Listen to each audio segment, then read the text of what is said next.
Hello, welcome to the Self Learning Platform by Dr. Sushma Singh. Today we are going to start Unit 7 Idea of Duties. Let us first introduce the unit. Rights discourse has been one of the most prominent features of contemporary political philosophy and political agendas. It argues that persons, mainly as individuals, are the bearers of a body of claims, liberties, and powers, which the rest of the society has to acknowledge, and public life should be based on such acknowledgement and support. Such an exaltation of rights has led to a deep unease regarding duties and obligations that are called for the maintenance and reproduction of a just and sane social order, or for fostering and promoting an ideal society. The criticisms regarding privileging of rights in the constitution of a good society has brought to the fore and the role of duties, denoting a shift in perspective, which, while seeing duties as complementary to rights, also constitute duties as marking a space of their own. Such an endeavor has led to spelling out the role of duties and much more clearly in the recent literature. Now let us move to the next point, significance of duties. It has been argued by several scholars that rights discourse focuses much more and often exclusively on individuals without drawing attention to cultures and communities which enable people to be claimants and bearers of such rights. This stream of thoughts stresses on duties and obligations to sustain culture and communities without which it would be impossible for people to make claims on and sustain a regime of rights.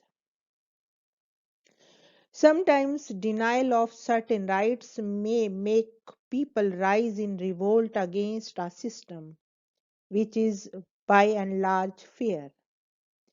Discourse on duty has drawn attention to the need to preserve a system which is overall fair, and one cannot rebel against such an order.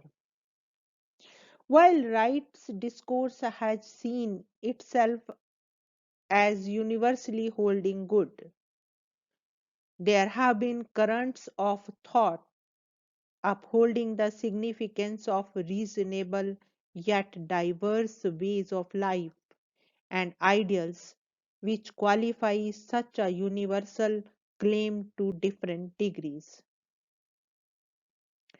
They have sought from their followers commitment and duties to uphold ways of life and ideals distinctive to themselves.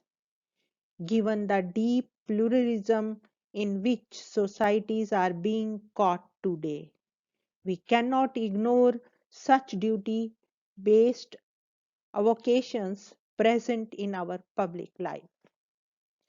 Thinkers like Mahatma Gandhi have felt that rights discourse has been fed into the service of an unending chain of satisfactions and gratification, and this discourse has not been sensitive to authentically human pursuits, that is, pursuits characteristic of human beings to a human.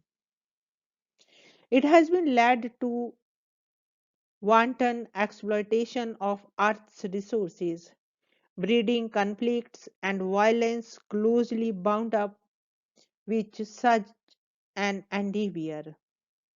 They have drawn attention to the need to foreground a conception of the human person and more duties if we have to sustain civilized ways of life. At the same time, we cannot ignore that fascist and authoritarian orders have stressed on the duty to contend against liberal stress on rights and the Marxist pursuit of a non exploitative and just social order. By stressing on duty, they have attempted to install their interpretation on several cherished values and strivings such as self respect and culture.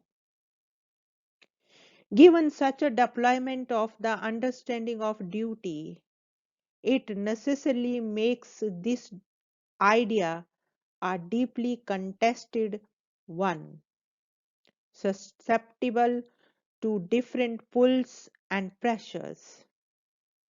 It is also deeply caught in the context of analysis and frameworks and deployed to subserve different ends and purposes. It is therefore important to understand concepts and values that foreground duty. The concept of duty has to be understood in relation to other values and strivings. This is particularly important for us in India as duty is often associated with dharma and the latter is related to duties associated with varna and caste order. Foregrounding duty without being sensitive to its associations may lead us to endorse uncritically social grading and making and the deep inequalities and subordination they endorse. Now let us move to the next point that is meaning of duties. A duty generally prescribes what we ought to do and what we ought not do. It is a reason for action. Duty specifies the terms that are binding on individuals and grounds on their social practice. It has been suggested that our conscious practices can be seen as motivated by right based, duty based, or goal based perspective. While our practices might be governed by all these perspectives, one of them might be fundamental. A duty based perspective appeals to duty and the reasons embedded therein to uphold and justify our practices. Duty based propositions need not deny rights or satisfaction that the other two perspectives suggest, but they necessarily assert the priority of the former over the latter, as in an argument of the kind below. A citizen should vote and participate in shaping and forming public life. His civic life and political rights must depend upon the extent to which he participates in public life. He cannot demand rewards and benefits from public life unless he has extended such support and participation. Here we want to wind up today's lecture. Thank you so much for your attention.